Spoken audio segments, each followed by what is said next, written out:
அதாவது மதுபானம்ங்கிறது இன்றைக்கு இருக்கிற மதுபானத்து கூட அதை சேர்க்கக்கூடாது. அது எப்படி இருக்குன்னா, அந்த காலத்தில் சாராயம் 2 வகையில் இருந்துச்சுங்க.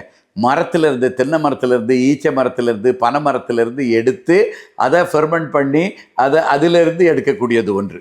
இன்னொன்று காய்ச்சி வடிகட்டுறது மூலமாக இருக்குது. இந்த காய்ச்சி வடிகட்டுறது தான் இந்த சாராயம் மாதிரி கொஞ்சம் கொஞ்சம் அது வந்து ஸ்ட்ராங்காக இருக்கும். அது கொஞ்சத்துக்கு மேலே சாப்பிட முடியாது, தொண்டை இதாக இருக்கும்.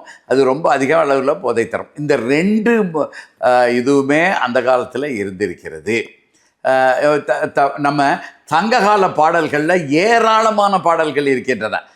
புலவர்களும் சரி, அரசர்களும் சரி, அரச சபையில் இருந்த பொதுமக்களும் விழாக்களில் இந்த மாதிரி போதை பயன்கள் பயன்படுத்தி இருக்கிறார்கள்.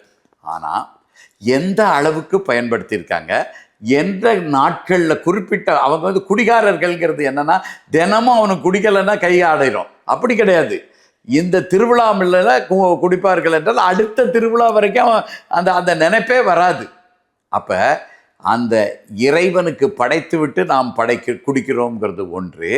ஒரு கேளிக்கைக்காக குடிக்கலை, அது நமது உடலையும் மனதையும் தெளிவாக்குவதற்காகவும் சில யோக நிலைகளை பெறுவதற்காகவும் அதை அருந்துகிறோம். ஏன்னா இவருக்கு போதை முக்கியம்னு நினச்சாச்சுன்னா திருவிழா முடிஞ்சு அடுத்த நாளும் அதே போதைக்கு போவோம். இங்கே அப்படி கிடையாது. தங்கப்பால பாடல்களே அப்படி கிடையாது. அன்னைக்கு திருவிழா இருந்துச்சுன்னா அடுத்த திருவிழா வர வரைக்கும் இவங்க தொடவே மாட்டாங்க.